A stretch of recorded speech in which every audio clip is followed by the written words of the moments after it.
Back in September 2020, we filmed this video after giving Tiny Rick his flea medication. We gave him Trifexis since he was a puppy, and it always made him sleepy afterwards. Looking back, we believe Trifexis could be what triggered his seizures. In this video specifically, Tiny Rick was given a full dose of Trifexis for his weight in the morning, and around noon, he experienced symptoms of lethargy, trembling and shaking, impaired coordination, hypersalivation, and possibly minor seizures.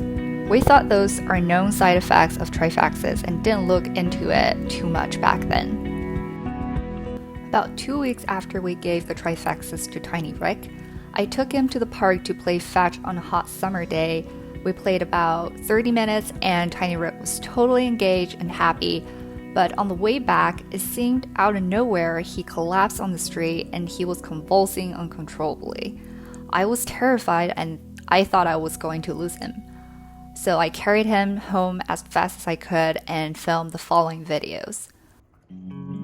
This was on September 24th, 2020. We thought it was a heat stroke, but somebody on Instagram saw the video and told us that it looked like Tiny Rick was having seizures. And that person was right. You can see a lot of the seizure symptoms here. Tiny Rick was panting, he was licking his lips excessively, shaking, and he was falling on one side, unable to control his limbs or stand up.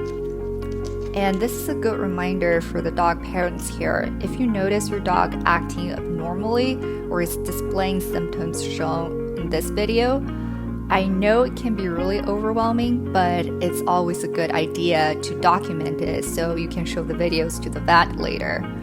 And also to keep a tracker of when each episode happened, the duration of that seizure episode, and any symptoms. He had another episode on September 30th, and we immediately took him to the ER. Tiny Rick was shaking and couldn't sit still in the car.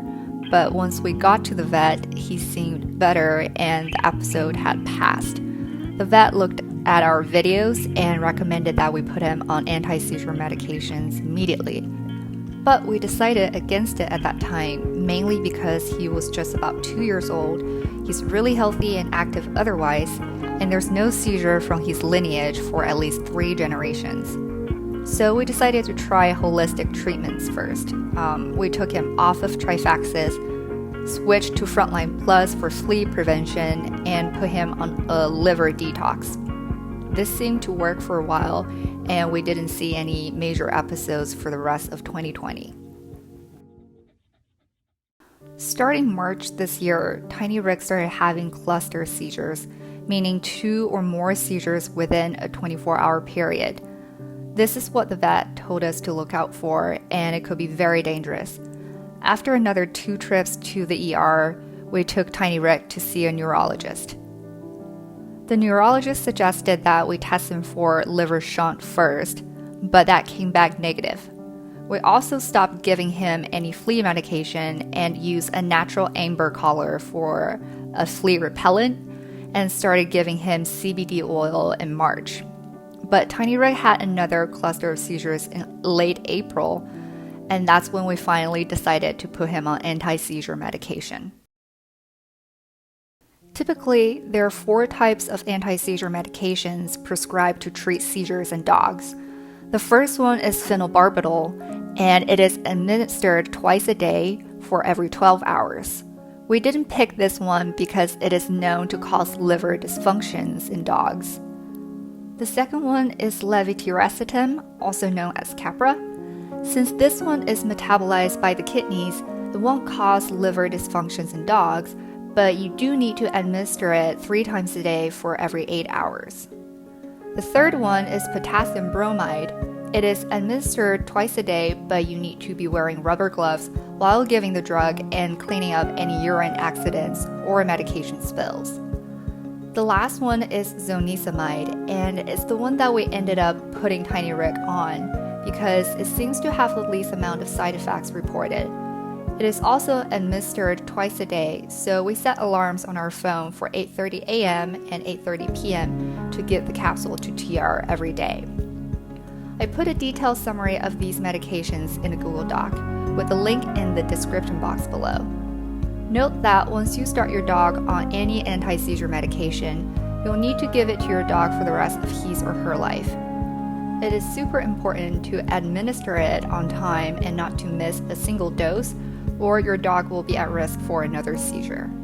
Tiny Rick hasn't had another seizure since we put him on zonisamide in May. The drug didn't change his temperament or energy level. We're so glad that he's happy and healthy.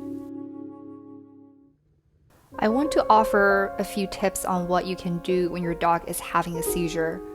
First, you can put an ice pack at the bottom of your dog's spine to help your dog cool down, and rub your dog's ears and paws with a cool, damp cloth. Second, you can drip a blanket over your dog and turn off the lights, TV, and keep the stimulation at a minimum. Third, you should keep your hands away from your dog's mouth. Fourth, it would be really helpful to provide the vets with videos and a seizure tracker for your pup. I linked the Google Sheet that I use in the description below. And lastly, here are some seizure symptoms to watch out for. First, severe adverse reaction to flea medications. Second, non-stop licking of lips. Third, sudden change of behavior like hiding under the furniture, or if your dog's trying to find you and to stare at you. Fourth, stiffness of limbs. 5. Shaking and losing control of limbs. 6. Dilated pupils. 7. Panting. 8. Drooling. 9. Falling on one side. That's everything I can think of that might be helpful for other doggo parents. Recently, I've been hearing from my coworkers about their dogs having seizure symptoms and wanted to do something to help. Tiny Rick and I hope this is helpful, and please leave a comment down below if you have any questions. Thank you for watching, and we'll see you soon.